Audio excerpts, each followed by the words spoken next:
Kefir is the talk of the probiotic world at the minute, but there's just so much confusion out there about this little yogurt-looking drink.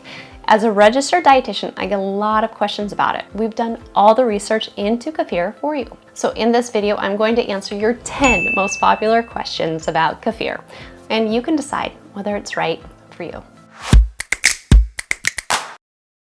Now, just before we jump into question number 1, let's talk briefly about what kefir is. And I know it looks like a simple glass of milk, but it's actually a type of fermented drink, which means it has an entire universe of live bacteria and yeast living inside that are beneficial for our health. And so, unsurprisingly, the word kefir actually translates into living well or feeling good into several languages. Now, as a fermented drink rich in probiotics, many people think of kefir as being quite similar to kombucha. But the big difference is the type of liquid and starter culture used to make kefir. You see, kombucha is made by combining black tea with a SCOBY. This is a SCOBY culture.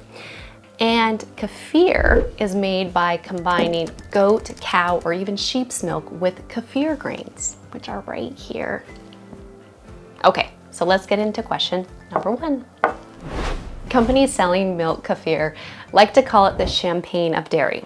Now let me have a taste real quick.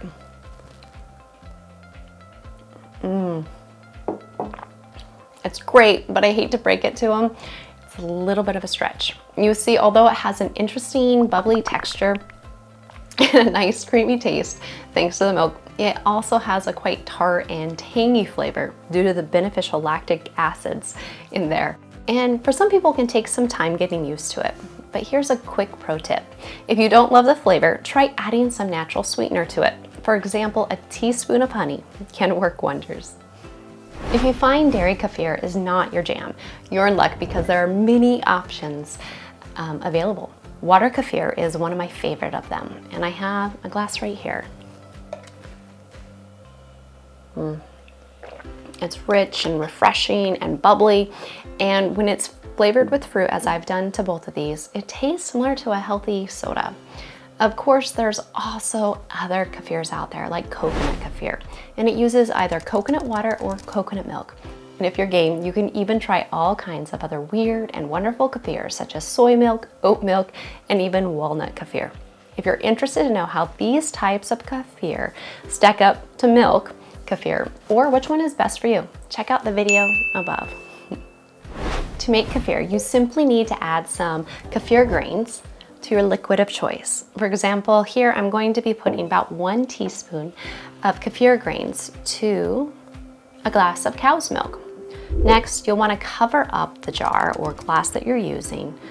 Pop on some music like Barry White and take about 24 hours. Once the time is up, simply strain away the grains and your kefir milk is ready to drink. Seriously, how easy is that? Although I've demonstrated this simple process using a glass, what I like to do is actually use a jar like this. It's called a Fido jar. It just produces a much more consistent kefir. But in fact, if you want my foolproof recipe for making world-class kefir at home, check out the link in the description below. In a typical cup of homemade whole milk kefir, we're talking only 8 fluid ounces or 240 mils. There's roughly only 110 calories in it, making it a fantastic low-calorie drink. Our research team has done a detailed nutrient breakdown of both homemade and store-bought kefir, which you can see in the video above. Suffice to say, it's packed with healthy nutrients such as vitamin B12, and so unsurprisingly, many people look to it as a kind of food multivitamin. Now, this is where kefir shines. Although the nutrients are so great, what makes kefir so special is that it is loaded with good bacteria and yeast. In fact, in 1 single cup of homemade kefir, you can typically find anywhere from 100 to 300 billion CFUs of good bacteria and yeast, which come from 30 to 100 different probiotic species.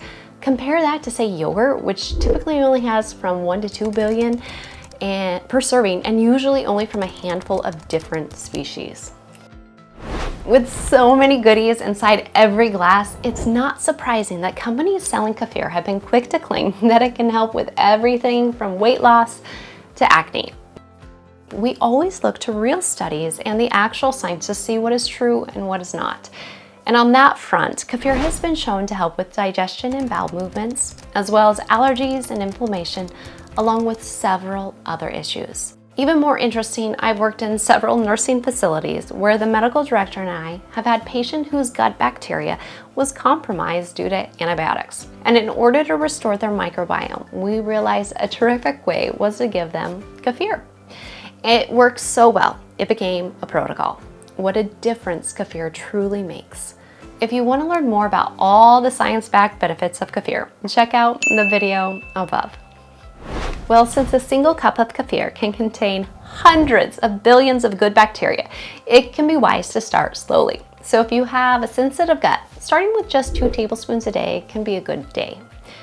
And for the rest of us, starting with a half a cup a day is usually fine.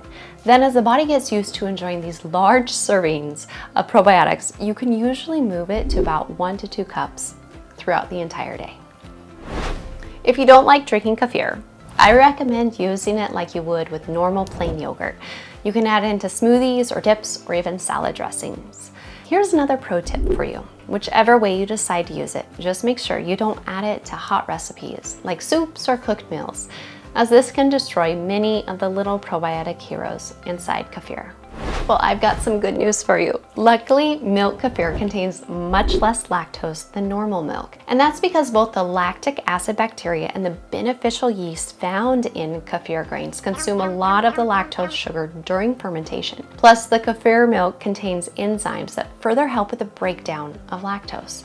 So for those of you with mild lactose intolerance, milk kefir could really be worth trying. But if you find it still causes an upset tummy, try taking a lactase enzyme supplement or simply opting for a dairy-free version like water kefir.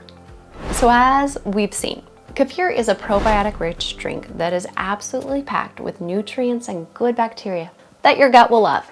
And while it may taste a bit weird initially, most people get used to it quickly, especially if you decide to make it yourself. Just remember to go slow. Anywhere from 2 tablespoons to a half a cup a day is perfect for week 1. It's time for you to share your best tips with the community so we can all help each other out. For kefir, the big questions I'm sure people would love to hear your answers to are, have you found a good place to buy kefir grains from? Feel free to drop a website link in the comments below. And have you tried a store-bought kefir you really like? Please mention the brand names so we can all try them as well. And if you enjoyed this video as part of our fermented food series, I'd love for you to join our Essential Stacks community by clicking the subscribe button below. We research the most important ways you can improve your digestive health so you can love your gut again. Bye for now.